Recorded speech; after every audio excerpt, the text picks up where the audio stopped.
त्वादीयं वस्तु गोविंद तुभ्यमेव समर्पये गृहाण सम्मुखो भूत्वा प्रसीद परमेश्वरः। ओम नमो भगवते वासुदेवाय नमः। स्वागत है आप सभी का आपके अपने चैनल ज्ञान अर्थ में। भगवान श्री हरि और माता लक्ष्मी की कृपा आपके और आपके समस्त परिवार पर सर्वदा सर्वदा बनी रहे। आज मैं बात करूंगी शर्तिला एकादशी व्रत 2024 में इसकी मुहूर्त और पूजा विधि, व्रत कथा और व्रत का महत्व और व्रत का पारण। संपूर्ण जानकारी आपको इस वीडियो द्वारा दी जाएगी। हिंदू धर्म में एकादशी का व्रत विशेष महत्व होता है। हर महीने में 2 एकादशी तिथि पड़ती हैं। वहीं साल में कुल 24 एकादशी तिथि आती है।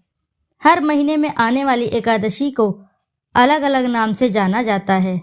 इनके अलग अलग नाम होते हैं। हिंदू धर्म में एकादशी व्रत का विशेष महत्व है और माघ माह के कृष्ण पक्ष की एकादशी तिथि को शर्तिला एकादशी का व्रत रखा जाता है। आज के दिन व्रत रखते हैं और भगवान विष्णु की पूजा करने का विशेष विधान है। शर्तिला एकादशी का व्रत 6 फरवरी 2024 दिन मंगलवार को रखा जाएगा। इस उपवास को करने से शारीरिक पवित्रता और निरोगता प्राप्त होती है। मान्यता है कि आज के दिन भगवान के विष्णु की पूजा करने से स्वर्ग की प्राप्ति होती है। शर्तिला एकादशी के व्रत में तिल का प्रयोग महत्वपूर्ण होता है। इसी के साथ आज के दिन खाने वाले तिल का 6 प्रकार से इस्तेमाल किया जाता है। इस व्रत वाले दिन तिल का दान करने से स्वर्ग की प्राप्ति होती है। हिंदू पंचांग के अनुसार माघ कृष्ण पक्ष की एकादशी तिथि 5 फरवरी 2024 की शाम 5:24 पर शुरू होगी और 6 फरवरी 2024 को शाम 4:07 पर समाप्त होगी।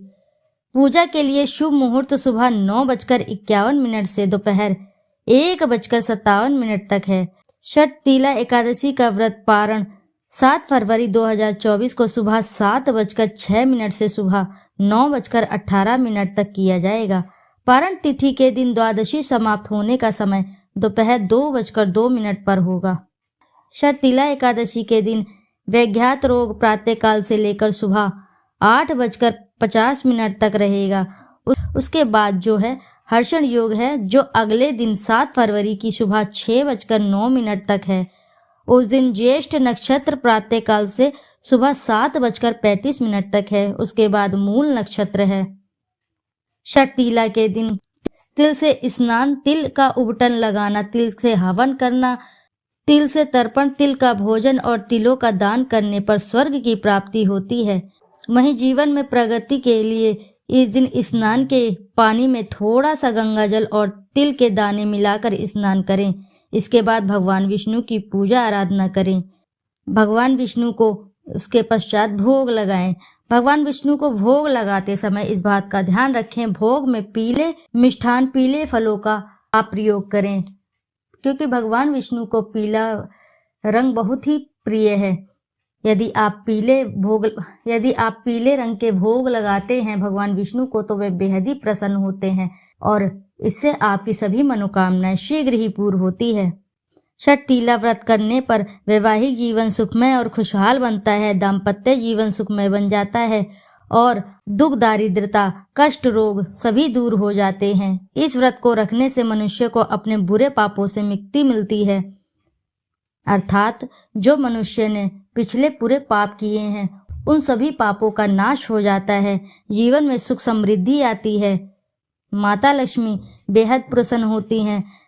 जब माता लक्ष्मी प्रसन्न होती हैं तो आपके जीवन में धन धान्य की कमी बिल्कुल ही नहीं रह जाती।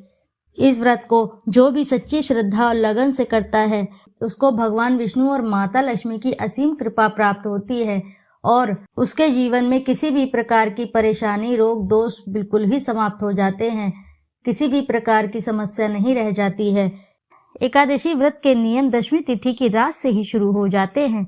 दशमी को सूर्यास्त के बाद भोजन ग्रहण ना करें और यदि आप कर लेते हैं तो आप हल्का ही और सात्विक भोजन ग्रहण करें और रात में सोने से पहले भगवान विष्णु का ध्यान जरूर करें। शर्तिला एकादशी व्रत को नारद पुराण में भी दर्शाया गया है। इसके अनुसार शर्तिला एकादशी के दिन सुबह जल्दी उठकर नित्य कर्मों से निवृत्त होकर जल में तिल डालकर स्नान करें। इसके बाद भगवान श्री हरि विष्णु का ध्यान कर व्रत का संकल्प लें। इसके बाद विष्णु जी की मूर्ति या तस्वीर को चौकी पर स्थापित करें। तस्वीर की स्थापना करने के बाद गंगा जल में तिल मिलाकर मूर्ति और उसके चारों तरफ जल की छींटे दें और पंचामृत से स्नान कराएं। ध्यान रहे कि पंचामृत में भी तिल के बीज मिश्रित होने चाहिए। इसके बाद घटना स्थापना करें। घटना स्थापना के बाद देसी घी का दीपक जलाएं और फूल अर्पित करें। इसके बाद भगवान विष्णु की धूप और दीप से आरती उतारें और विष्णु सहस्त्र नाम का जाप करें। षठ तीला एकादशी के दिन इस पवित्र दिन पर भगवान श्री हरि विष्णु को तिल से जरूर भोग लगाएं।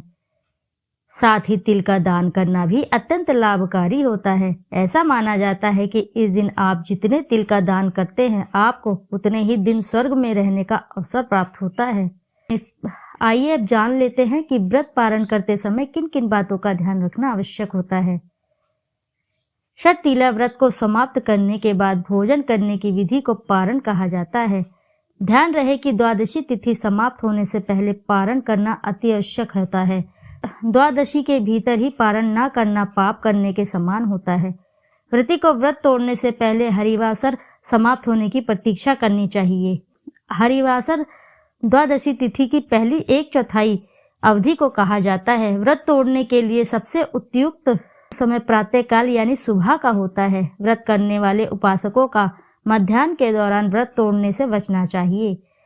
कुछ कारणों की वजह से अगर कोई प्रातःकाल पारण करने में सक्षम नहीं है तो उसे मध्याह्न के बाद पारण करना ही आवश्यक होता है। मध्याह्न के बाद ही पारण करना चाहिए। कभी कभी एकादशी व्रत लगातार 2 दिन तक का हो जाता है। ऐसी स्थिति में स्मार्त परिवारजनों को पहले दिन एकादशी व्रत करना चाहिए।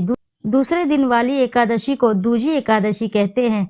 इस दिन सन्यासी, विधवाओं और मोक्ष प्राप्ति के इच्छुक श्रद्धालुओं को दूजी एकादशी के दिन व्रत करना चाहिए। जब जब एकादशी व्रत 2 दिन होता है तब तब दूजी एकादशी और वैष्णव एकादशी एक ही दिन होती है। भगवान विष्णु को प्यार और स्नेह के इच्छुक परम भक्तों को दोनों दिन एकादशी व्रत करने की सलाह दी जाती है। दोस्तों, जानकारी यदि अच्छी लगी है तो वीडियो को जरूर लाइक करें, साथ ही चैनल को सब्सक्राइब करें और अपने प्यारे से कमेंट में एक बार जरूर लिख दें जय श्री हरि, जय लक्ष्मी नारायण। फिर मिलते हैं आपसे ऐसी ही किसी नई जानकारी के साथ। जब तक के लिए नमस्कार।